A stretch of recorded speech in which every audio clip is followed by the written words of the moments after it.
Яғни сізге врач нақты диагнозын қоя алмай жатса, салған уколдарың сізге кері әсер етіп жатса, сол сиқырлардың симптомдары сол. Бұны философтар да мойындайды. Бұны біздің логика ғалымдары да, мантық ғалымдары да мойындайды. Әлемге әсер ете алатын нәпсіде күш қуат бар.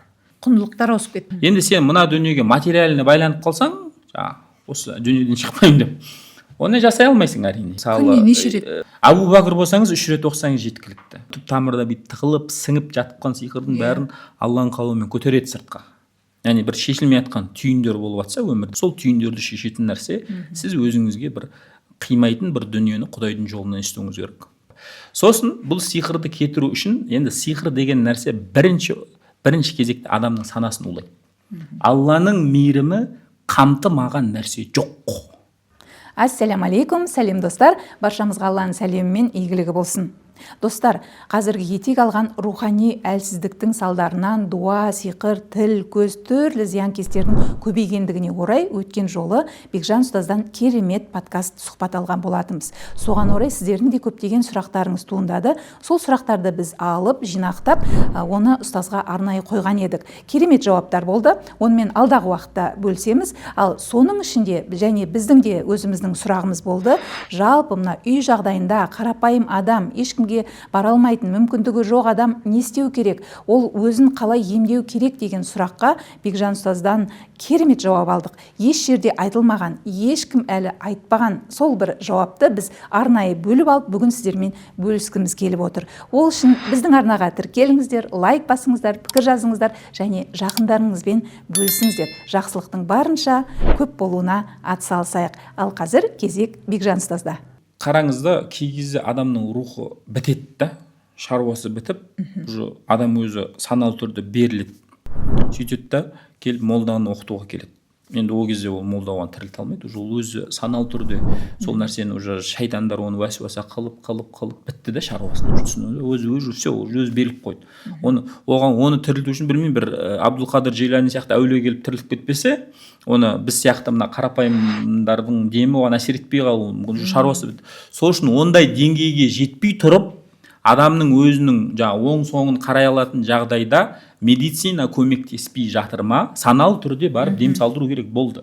Яғни сізге врач нақты диагнозын қоя алмай жатса, салған уколдарың сізге кері әсер етіп жатса, сол сиқырлардың симптомдары сол. Медицина көмектеспейді. Салған уколдардың бәрі әсер етпейді. Ешқандай сіз ауырып жатсыз, состояниеңіз ешқандай бір өзгеріс жоқ болып жатса, ол Құран шипа, сіздің тәніңізге де шипа, жаныңызға да шипа, жүрегіңізге де шипа, бүткіл болмысыңызға шипа. Құдай шипа берді деп, сол кезде сіз өзіңіз күш қуатыңыз тұла бойыңызда бар кезде бір молданы шақырып, уақытыңды бөл айналайын деп, суға дем салып бер, маған дем салып бер деп дем салдырғаныңыз дұрыс болады. Медицинадан да ала бер, мен медицинаны жоққа шығармаймын. Оған да салдар, бірақ кей кезде медицина да көмектеспей қалады ғой, мысалы. Адамдарға жалпы осындай рухани дертке душар болған кезде қалай өзін емдеу керек бағыт ретінде. Біріншіден, мына қолымда кітап тұр, Шархул Мақасид деген кітап, Шейх Тафтазанидің кітабы. Бұл жерде адамдардың жаңағы нәпсілерінен біз таңғажайып бір іс-әрекеттерді, таңғажайып бір идракат дейді, бір танымдарды көріп жатамыз дейді. Бұл нәрселердің барлығы Алланың қалауымен, Алланың жаратуымен болатын нәрсе бізде дейді. Ал бірақ философтар да бұл адамдардың бойындағы кейбір таңғажайып нәрселердің барлығы да мойындайды философтарымызда, бірақ бұл нәрсені Алланың жаратуымен демейді да философтар. Не дейді? Бұл адамның өзіндегі потенциал дейді. Яғни бұл болған таңғажайып дүниелердің бәрі адамның өзінің нәпсісіндегі күш дейді, түсіндіңіз ба? Былай қарағанда философтармен біз почти 99% барлық нәрседе келісеміз де, бірақ нәрседе келіспейміз. Олар бұл адамдардың таңғажайып жасап жатқан, нәпсінің жасап жатқан нәрсесі, ол нәпсінің өзінен дейді. Біз оны не дейміз? Мұсылман ретінде біз бұл нәрсені Алланың жаратуымен болған нәрсе дейміз. Алланың қалауымен болған, Алланың берген күш қуатымен дейміз. Осы жерден ақ біз бөлініп кетеміз, бірақ түбінде түп.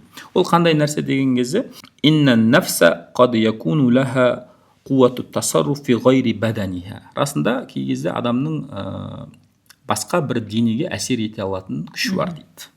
Мысалы, мен сізге әсер ете алатын күшім бар. Физически емес. қандай? Рухани. Түсіндіңіз ба? Рухани. Мысалы, сіз Қазақстанда отыруыңыз мүмкін, мен Ресейде отыруым мүмкін, мен сізге әсер ете аламын деген сөз. Түсіндіңіз ба? Бұны философтар да мойындайды. Бұны біздің логика ғалымдары да, мантық ғалымдары да мойындайды. Сосын айтады, хатта руббама тасиру би манзилат нафс ма лил алам. Тіпті әлемді басқара алатын күш қуаттар бар дейді. Бүткіл әлемге әсер ете алады дейді. Суға да әсер ете алады, желге де әсер ете алады, жануар әлемінен барлығына әсер ете алатын сондай күш қуат бар адамда дейді. Кімде? Адамда, пайғамбарда емес. Түсіндіңіз ба? Адамның өзінде ол не бар дейді? Күш қуат бар дейді. Бұны кім айтып отыр? Бұны философтар айтып отыр. Философтар Құдайға сенбейді ол. Философтардың зерттейтін объектісі ол адамның өзі ғана болды. Түсіндіңіз ба? Сөйтіп айтып келеді да, ау ли бa'дил ажсам, немесе бірнеше денелерге әсер ете алады, өзінің ма юнасибу баданихи, өзінің несіне қарай, денесіне қарай дейді. Фала юбаду анха ихдал амтар, тіпті ихтасул амтар, яғни керек десеңіз жаңбыр жауғыза алады дейді. Адамның нәпсісінде, адамда сондай потенциал бар. Түсіндіңіз ба? Жерді шайқауға, зілзалат, жерді шайқауға шамасы жетеді дейді. Ихлакул мудун, тіпті адамның күші бар, бір ауылды, бір елді, бір қаланы жоқ қылып жіберуге күш қуат бар. Не физически, просто нәпсілік күші арқылы. Түсіндіңіз ба? Сол нәрселердің бәрін жасай алады. О изалатул амрат, немесе бір адамның ауруын жоқ қылып жібере алатын адамның рухани өзінің күші бар, яғни нәпсілік. Осы секілді нәрселердің бәрі бар дейді. Түсіндіңіз ба? Бұл нәрселердің барлығы адамда сондай потенциал бар екендігін ол ежелден келе жатқан философтар да, біздің шариғат ғалымдарымызда бұл нәрсеге келіседі. Түсіндіңіз ба? Тасарруф фил акуан, әлемге әсер ете алатын нәпсіде күш қуат бар. Оған дәлел ретінде Құранда инни жаилун фил арди халифа, мен жер бетінде халифа жаратам дейді. Халифаны әлемге әсер ете алмайтын болса, ол халифа болмайды. Халифа болудың мәні мына әлемге не істей алу, өзінің күшін жүргізе алу. Түсіндіңіз ба? Түсіндіңіз ба? Себебі сіз халифасыз. Халифа деген сөз Алладан кейін не деген сөз? Алладан кейін өзінің Алла арқылы әлемге әсер ете алады деген сөз. Алланың орынбасары деген сөз ғой. Түсіндіңіз ба? Сол үшін бұл нәрселерді философтар да, біздің шариғат ғалымдары да мойындайды. Бұл рухтың ондай күш қуаты бар. Енді біреу сұрақ туындау, неге менде ондай жоқ дейді. Әрине сізде жоқ. Сіз өзіңізді материалдық болмыс ретінде қарасаңыз қайдан болады сіз? Сіз өзіңіздің рухани болмыс ретінде өзіңіз ішкі жан дүниеңізге үңілмесеңіз қайдан ол нәрсені болады? Әрине ол нәрсені рухани тазалық арқылы да жасауға да болады. Немесе кей кезде нәпсілік күш қуат арқылы шайтани күшпен де кейбір таңғажайып дүниелерді сіздің санаңыздағы нәрселерді әсер ете алады. Түсіндіңіз ба? Ол былай болсын, былай болсын. Түсіндіңіз ба? Осы нәрселер. Сол үшін бұл нәрселерді мен айтып отқан нәрсе, жоғарыда айтып отқан нәрсе бұл ертегі емес. Бұл ақылдылардың ақылдысы болған философтардың бір ауыздан келісіп жасаған тұжырымдары. Платонның болсын, бәрі. Қазіргі Әл-Фарабиміз болсын, мұсылман болсын, мұсылман емес болсын, бүткіл грек дәуірінен келе жатқан бүткіл философтардың барлығы осы нәрсеге келіседі. Түсіндіңіз ба? Яғни адамның нәпсісінің күш қуатының бар екендігі. Енді мен бұны не үшін айтып жатырмын? Біріншіден адам өзін тану керек. Түсіндіңіз ба? Адам өзіндегі потенциалды танымаса, өз-өзін көрсетпесе, бұл мына сиқыр, жын деген нәрсеге не істей алмайды, төтеп бере алмайды. А бұл нәрсені өзі таныған кезде, менде мынандай бар екен ғой деген кезде ол не істей бастайды, жайлап қаруын алып, өзінің рухани потенциалын оятып деген сияқты. Енді қазір неге сиқыр күшейіп кетті деген сұраққа мен бірақ жауап беремін. Адамдардың бәрі рухани әлсіз. Рухани потенциал 0 деген сөз. Түсіндіңіз ба? Құндылықтар ауысып кетті. Я, материя формасында көреді бұл. Ол келеді да, мысалы сіз сиқыр жасаған кезде сіз түнде ұйықтап жатасыз, я қорғану жоқ, я дәрет жоқ, келеді да сізге келіп түнде түсіңізде шаруаны бітіріп кетеді колдундар. Ментальный нападение жасап кетеді, физически емес. И сосын келіп жүресіз, басың ауырып жатыр, ана жерім ауырып жатыр, мына жерім бүйтіп жатыр. Оны әрине сіз көрмейсіз. Сіз өзіңізді материальный болмыс ретінде көрсеңіз, ол сиқыр деген нәрселерді көрмейсіз. Ол сиқыр деген нәрсе адамға ментальный әсер ету, яғни рухани әсер ету. Түсіндіңіз ба? Ол жында ол рухани әсер ету, ол колдунда рухани әсер ету адамға, түсіндіңіз бе? Белгілі бір дүниелерді жасау арқылы, әрине олардың өзінің, түсіндіңіз бе? Сол үшін адамның рухани қашан күш қуаты оянады, ол қаралықтарға қарсы тұра алады, түсіндіңіз бе? Енді сиқырды қалай емдеудің жолдарын айтайық. Жын сиқырға қалай әсер ету деген мәселе. Мысалы, тәуәжжүх деген нәрсе бар. Жалпы сопылықта рухани өзін тәрбиелеуде тәуәжжүх деген сөз қазақша айтқанда өзіңнің ішкі жан дүниеңе үңілу. Материалдық болмысыңа емес, руханиятыңа үңілу деген сөз бар. Енді бір сұрақ туындайды. Өзімнің ішкі жан дүниеме қалай үңілем деген кезде, мысалы, бүткіл ойыңызды, санаңызды әр жерде байланып тұрған ғой, әр жерде санаңыз. Соның бәрін жинап, фокусыңызды бір жерге жинап, өзіңізге қарауға болады. Өзіңіз рухани кеңістігіңізге қарауға болады. Сөйтіп рухани кеңістігіңізде не бар екендігін көруге де болады. Сиқыр болса сиқырды да көре аласыз, жын болса жынды да көре аласыз. Оның мүмкіндігі жетпесе ше? Анықтауға, өзін тануға. Соған сол бар потенциал, соны жасау керек та. Мысалы, біреу айтады, мен сиқыр бар ма жоқ па дейді.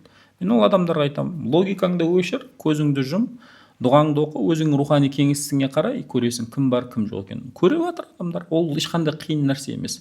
Енді сен мына дүниеге материаліне байланып қалсаң, осы дүниеден шықпаймын деп, оны жасай алмайсың, әрине, белгілі нәрсе. Ал енді сен барып бұл нәрсені жасай алсаң, материальный болмыс ретінде емес, мынандай ретінде қарай аламын десең, оның бәрін көруге болады. Тәуәжжүх деген сөз, яғни өзің ішкі жан дүниеңізге үңілу, түсіндіңіз ба? Ішкі жан дүниеңізге үңілген кезде сол нәрсе көрінеді. Енді Құран айтады, намаз оқығандар арсыздық пен жамандықтан тыйылады дейді. Бірақ қазір намаз оқып небір нәрселерді жасап жүр қоғамда. Олар намаз оқымады деп айтасыз ба? Оқып жатыр, түсіп жатыр, бірақ Құран айтқандай намазы болмай тұр. Мәселе осы, түсіндіңіз ба? Құран айтқандай намаз оқысақ, бізге сиқыр да шайдан да жоламайды. Егер сол Құранның көрсеткендей намаз болса, біздің намазымыз ол деңгейге жетпей тұр, мәселе сол. Сапа жағынан. Түсіндіңіз ба? Сапа жағынан. Бірақ ол мүмкін сіздің мойныңыздан түсіп жатқан шығар, парызыңыз. Проблема адамның өзінде. Намазда емес проблема. Сіз өзіңіз, мысалы, намаз оқисыз, ойыңыздың бәрі жұмысыңызда, саудаңызда болса, ол қандай намаз? Мысалы, намаздың шариғат бұйырғандай намаздың форматында болып жатқан жоқ қой нәрсе дегендей. Сол проблема сізде болып тұр, болғаннан кейін сол сынақпен алып тұрсыз, мәселе осы да. Ол сиқыр деген нәрсе, айттым ғой, әртүрлі жасалады. Ол нәрсені жасау үшін сен тек кей кезде оқуың мүмкін Құран аяттарын, бірақ сен оқыған кезде сенің санаңда Құранды андай қылып оқымауың мүмкін да, бір жаңағы тек жай ғана бір нәрсені істей салайыншы деп бір машинально, жаңағы белгілі бір дүниені істеуі мүмкін, ондай бір фокус болмауы мүмкін. Ондай ол кезде ол Құран әрине ондай әсер етпейді. Тәуәжжүх деген сөз фокусыңыздың бәрін жинап сондай форматта оқу. Енді тәуәжжүх деген сөзді мен түсіндіріп отырмын. Тәуәжжүх деген нәрсе өзіңіздің неңізге үңілу, ішкі жан дүниеңізге үңіле білу, қара алу. Ол Абдул-Қадыр Джиланиді рухани тазалану кезінде ол айтады, мен неме қарадым дейді, жүрегіме қарадым дейді, тәуәжжүх жасау арқылы. Жүрегімде небір түрлі қалаулар, небір түрлі дүниеге байланулар, проблемаларды көрдім дейді, жүректегі ауруларымды көрдім дейді. Сөйттім да сол нәрселермен жұмыс жасап күрестім дейді, сол нәрселерді, кедергілерді, сол байлауларды шештім дейді. Әрине ол материальный зат емес. Түсіндіңіз бе? Ол нәрсені тәуәжжүх ретінде жүрегіңізге қараған кезде ол жүректегі мәселелерді өзіңіз көре бастайсыз. Сосын жүректі қарағаннан кейін онымен 1 жыл күрестім дейді.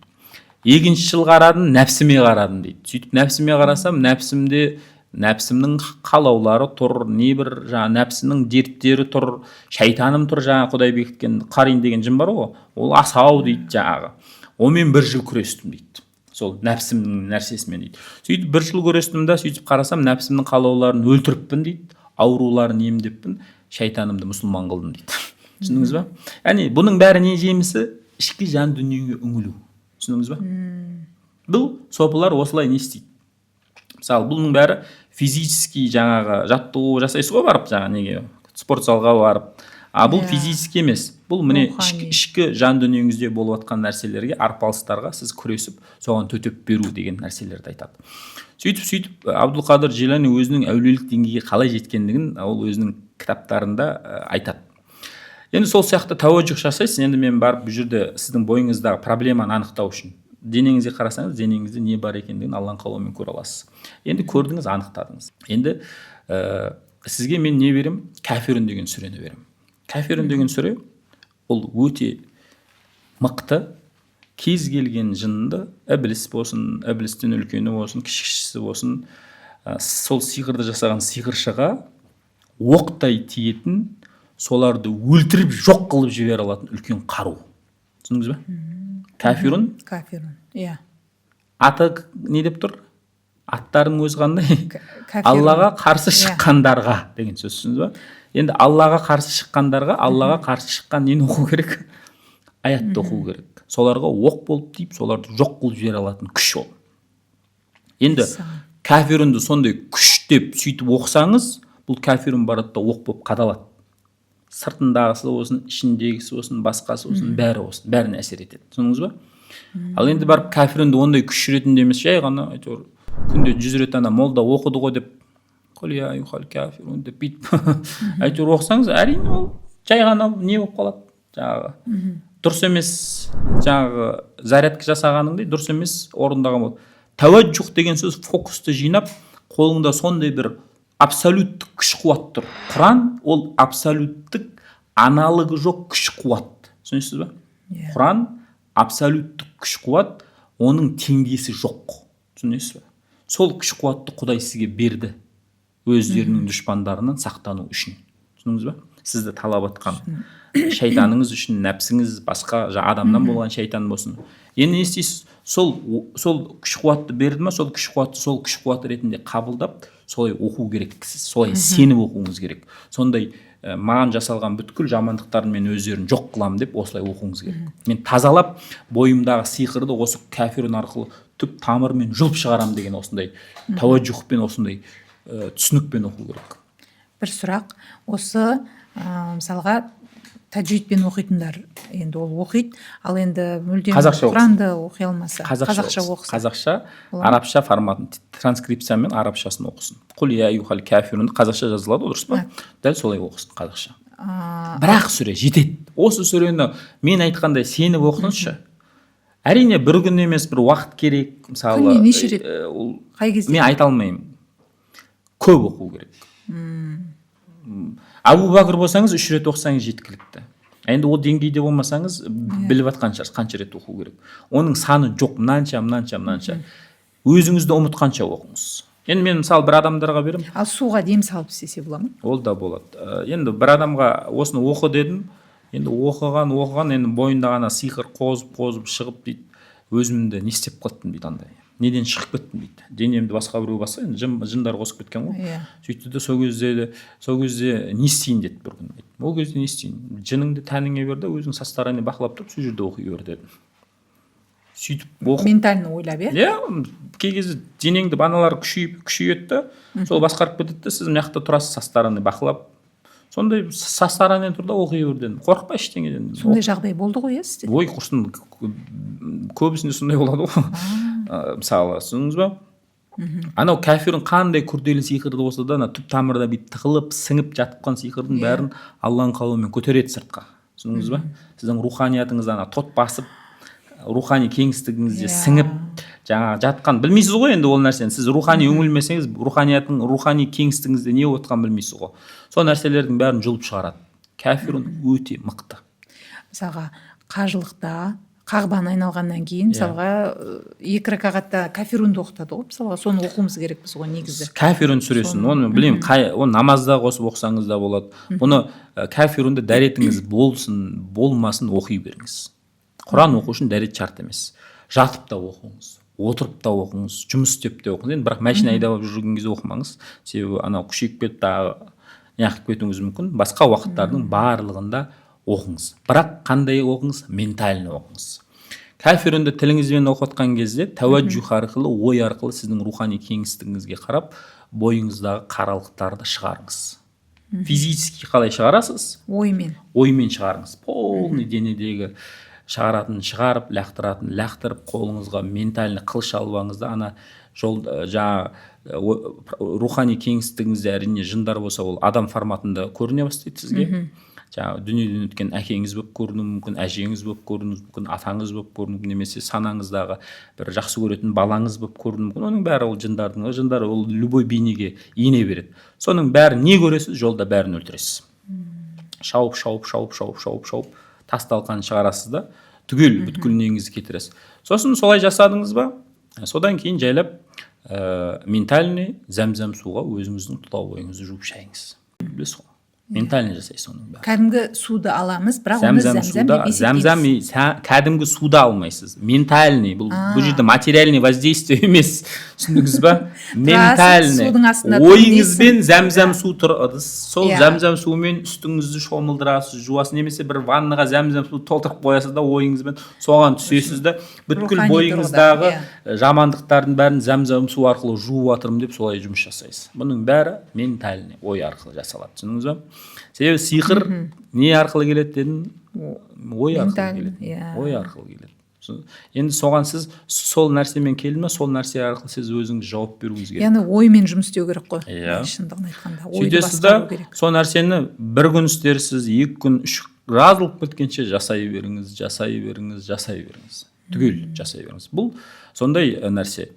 Сосын барып жаңағы Алла тағаланың нұр деген есімін айтып жасасаңыз да болады ой арқылы. Түсіндіңіз ба? Сосын бұл енді бір методика. Екінші методика, сиқыр деген нәрсе тек жасала бермейді. Сиқыр кей кезде тылсымдар жазу арқылы да өте күшті сиқырлар жасалады. Тылсымдар арқылы, түсіндіңіз ба? Жазу арқылы. Жазу арқылы да адамға әсер етуге болады. Жазу арқылы да сізді бір жерге қамып қоюға болады, рухани. Түсіндіңіз ба? Қалай? Сонда мысалы жазу арқылы да өлім жасауға да болады біреуге. Бұның бәрі тылсым. аты жөнін жазып, қағазға солай ма? Енді жазу арқылы деп отырмын. Оймен жазу арқылы, ментальный и жазу арқылы колдун әсер ете алады. Түсіндіңіз ба? Енді бұлай да сиқыр, біз білмейміз ғой адамға қалай сиқыр жасалған. Сол үшін сіз не істейсіз? Бірнеше методикамен жұмыс жасайсыз. Жаңағы оқу арқылы да істелетін де бар, ментальный оқып отырып істейді жаңағы. Енді оны сіз кафедрада оқып отырасыз да, ментальный өзіңіз тазалап отырасыз. Совместно, бірге, түсіндіңіз ба? Енді келіп жазумен жасалған нәрсе болуы да мүмкін. Сол үшін жазу арқылы біреу сіздің жолыңызды жауып тастауы мүмкін. Жазу арқылы бірдеңелер істеуі мүмкін. Енді соны айтасыз, соны не істейсіз? Сіз де қағаз аласыз да, ойыңызбен не істейсіз? Алланың атымен деп жазасыз. Қазақша жазыңыз, немесе арабша білсеңіз, арабша болсаңыз бисмиллахи-рахмани-рахим деп арабша жазыңыз. Алла тағаланың Фаттах деген есімі арқылы өзіме бүткіл жақсылықтардың есігін ашамын. Жазыңыз соны, қазақша жазыңыз. Оймен и жазу бірге. Жазу, жаңа мен оқумен ойды біріктірдім ғой жаңа. Түсіндіңіз ба? Енді жазумен ойды біріктіруім керек біздің жақта, түсіндіңіз ба? Алланың Фаттах есімі арқылы сіз не істеп жатсыз? Ой арқылы жақсылық есіктерін ашып жатсыз. Ойыңызбен. Фаттах, ашушы. Жолымды ашамын деп жазыңыз. Жолыңыз жүрмей жатса. Фаттах деген арқылы берекет есіктерін ашамын деп жазыңыз. Немесе Алланың есімдері көп қой. Раззақ деген есім арқылы ризық есіктерін ашамын деп айтыңыз. Алланың Шафи есімі арқылы шипа есіктерін ашамын деп айтыңыз. Көп Алланың аттары. Соны алыңыз да мағынасына қарай Алланың нұр есімі арқылы бүткіл тұла бойымды нұрландырамын. Санамды нұрландырамын. Ақылымды нұрландырамын. Жүрегімді нұрландырамын. Тәнімді нұрландырамын. Бүткіл жердің бәрін нұрландырамын. Өмірімді нұрландырамын, жұмысымды нұрландырамын. Бұның бәрі энергия. Бұның бәрі жазу арқылы адамға не істей алады? Бұл бұны тыңдап отқан бір қатты бір ақылдылар айтып отқан шығар, мынау кішкене бір түрлі екен деп. Себебі жазудың күш қуаты бар екендігі, ол қалам деген сүре бар Құранда. Нун уал қалами ва ма ястурун. Алла неге ант ішіп жатыр? Қаламға. Жазатын қаламға ант ішіп жатыр. Демек, жазудың бір сыры, күші бар екендігін білгендіктен Алла ант ішіп жатыр. Соны колдундар біледі де, сол жазу арқылы сізге не істейді? Әсер етеді. Мұсылмандар оны білмейді, сөйтеді де, жолдар жабылып жүреді. Енді соның нәрсені сен пайдалан өзің өміріңе. Ол бір дәптер арнаған дұрыс па? Дәптер арнайсыз ба? Оны енді өзі біледі. Мен оған не арнау керек екенін білмеймін. Енді бұл нәрсемен жұмыс жасайын дедім, әрине дәптер арнау керек. Дәптер арнап осымен жұмыс жасайды. Яғни бұл сиқыр деген нәрсені бір күнде бір кет оқып тастап кетіріп тастаймын деу үшін сіз Иса пайғамбар болуыңыз керек, немесе Абдул Қадыр Жилани сияқты әулие болуыңыз керек.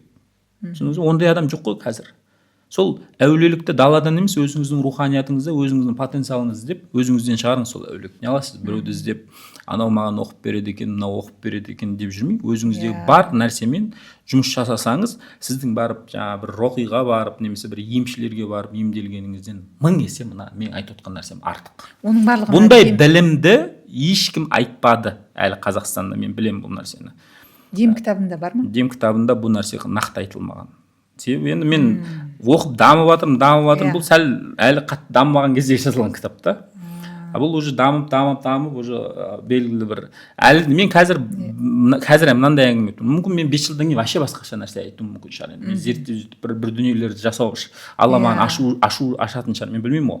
Мен бірақ қазір не бар менде сол нәрсені айтып жатырмын. Мен қазір адамдарға не нәрсені мен адамдардың санасынан сиқырды өзі емдей алмайды деген мына шайтандардың, адамнан болған шайтандардың несін алып тастап адамның өзіндегі рухтың потенциалын не үшін айттым мен жаңа баста.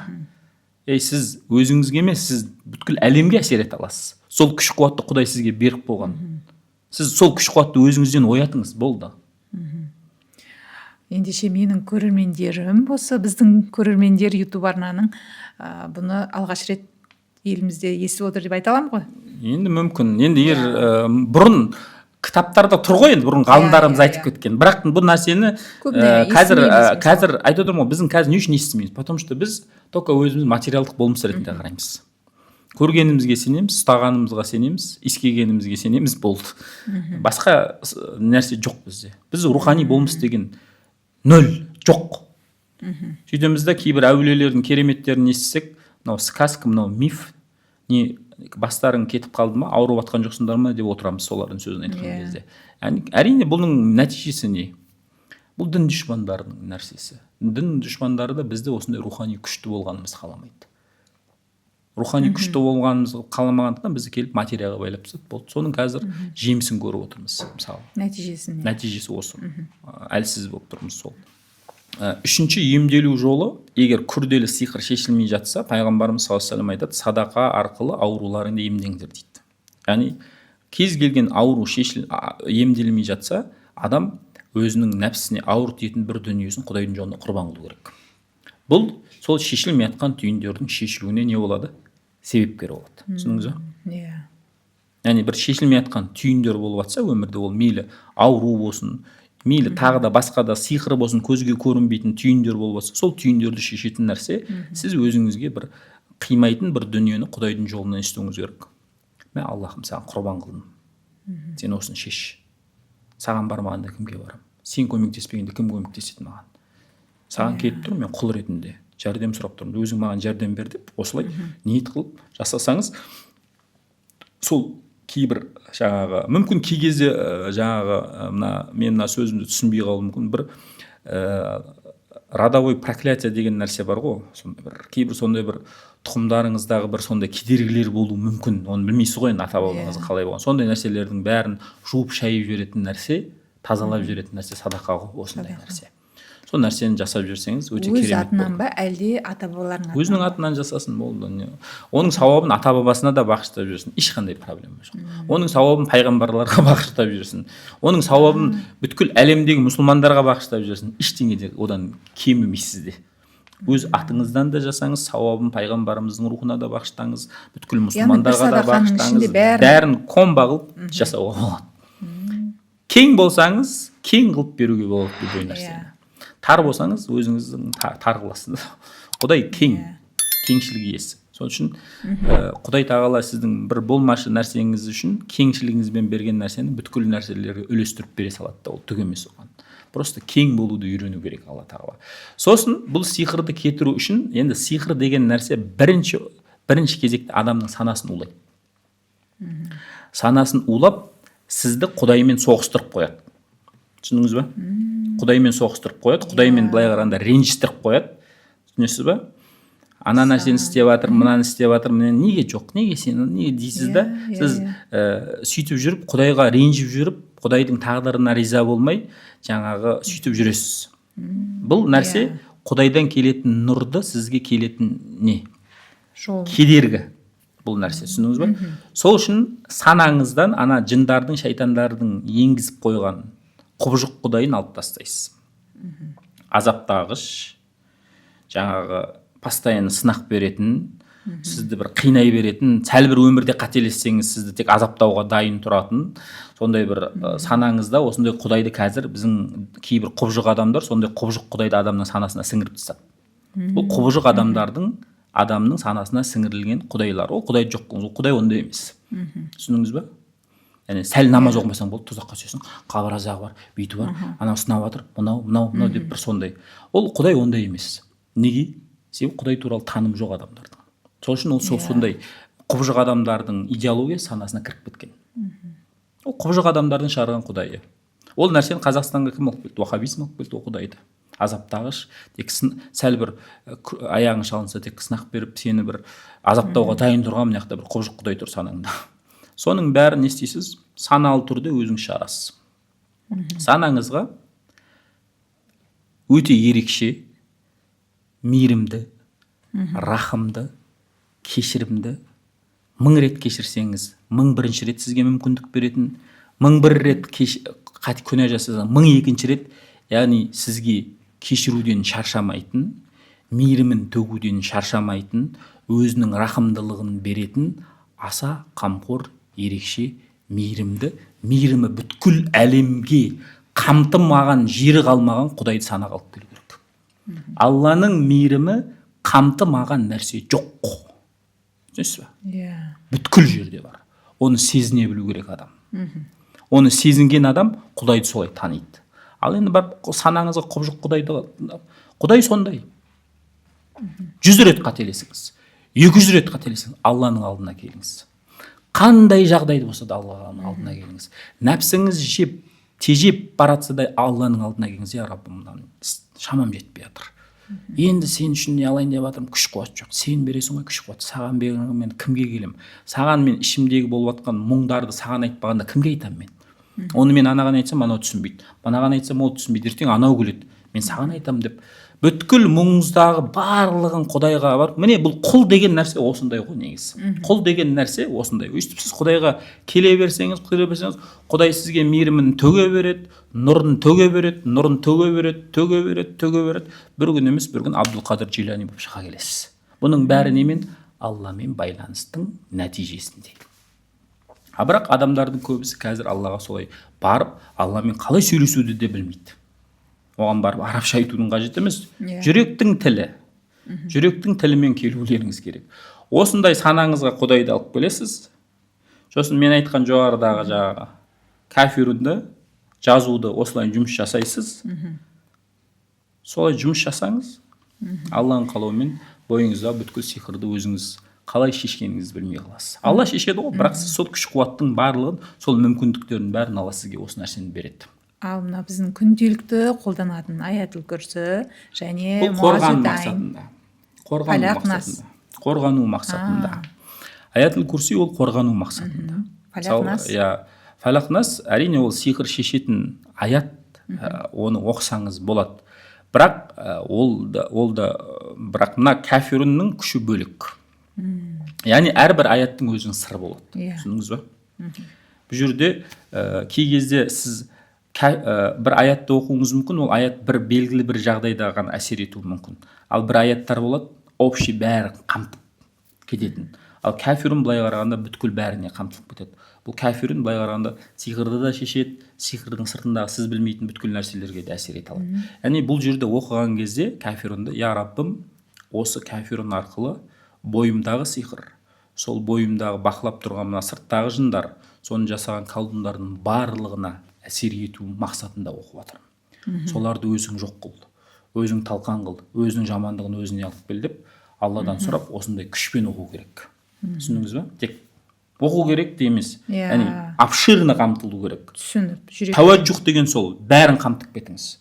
Сиқыршыны да, айттым ғой, сиқыр деген бір кешенді бір нәрсе жасалмайды ғой. Сиқыр жасалады, сиқырдың сыртында қарайтын жындар болады, оның мына жақтан қарап отырған тағы колдундар болады. Мафия десек. Мафия ғой, сол кәфирун сол бүткіл мафияны бәрін жинап қылады.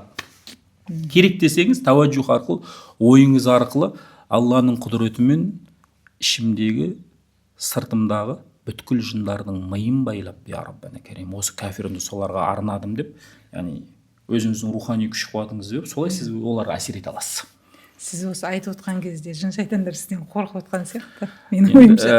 Енді ол рухани күшті адамдар болса сезіліп кетті. қорқады ол нәрсе. Бұның бәрі рухтың күші ғой.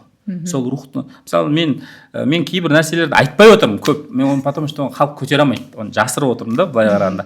Бірақ оны уақыт келеді, ол заман келеді, сондай бір замандар келеді. Бұл нәрселердің бәрі ертең қарапайым бір түсінікті болатын заман келеді. Бірақ қазір халықтың санасы жететіндей бүйтеді ау дегендерді бүйтіп ашып жатырмын да, сәл болса да. Бұл нәрселерді мен бұдан басқа мен нені көрген жоқпын. Түсіндіңіз бе? Бұдан артық бар. Енді менің қазіргі зерттеп жеткен дүнием осы. Егер бұдан артығын жоқ деп айта алмаймын, бар шығар, бар ғой артығы. Бірақ енді әлі ол деңгейге жетпедік. Енді пока мен осы нәрсені жасап, мен адамдарға үйретіп жатқаным, осы нәрсені істеңдер. Өзің барып біреуге беріп, қанша миллион ақшаңды беріп, жұмыс жасағанша, енді болады. Өте қатты сиқыр жасалған кезде мен сияқты айтқан нәрселерді адам істей алмайды. Себебі ананы полный рухани кеңістігін бәрін жаулап алған аналар. Анау былай қарағанда, өткенде бір кісі айтқан жоқсыз ба? Алла деген сөз айта алмай қалды. Көрдіңіз ба? Бұл уже сиқыр деген сөз өте күшті деген сөз. Оның бүткіл жерін уже Алла деген сөзді айта алмай қалған да ол. Сол ондай адамға менің мына айтқан нәрселерім өтпейді. Оны пока мынаяқтағы біз сияқты адамдар көмектесу керек. Оқу керек, тазалап, жаңа газың мынау, тормозың мынау бағыт деп сөйтіп жерген кезде ол жаңағы мен нәрселерді істей алады. Сиқыр сондай, сол кезде көмектеспейді. Ал так бірақ енді адам өзін осы нәрселерді жасай. Бірақ қай жағдайда болса да Алла тағалаға шынайы жүрегімен бүйтіп барса, Алла күш қуат береді ғой, Алла ғой бәрі ғой. Қандай сиқыр болса да бір нәрсені жасап көру керек та, бұл нәрсені бір өзінен бір рухын оятып, Аллаға деген бір несін оятып барса, ол Аллаға күш қуат беретін. Достар, айтылған жауаптар сіздерге өте түсінікті болды деп ойлаймын. Бұл өте пайдалы, еш жерде айтылмаған кеңестер. Сондықтан сіздер қандай жағдай болса да бұны өз өміріңізге барынша қолданады деген сенімдемін. Сонымен Құранмен достасып барынша, соның ішінде Кафирун сүресімен барынша үнемі өзіңізді емдеп қорғап жүріңіз. Және оймен жұмыс істеу. Сондай-ақ бұның үшінші тәсілі бар. Ол қандай десеңіздер, ол туралы біз келесі жолы бөлісеміз.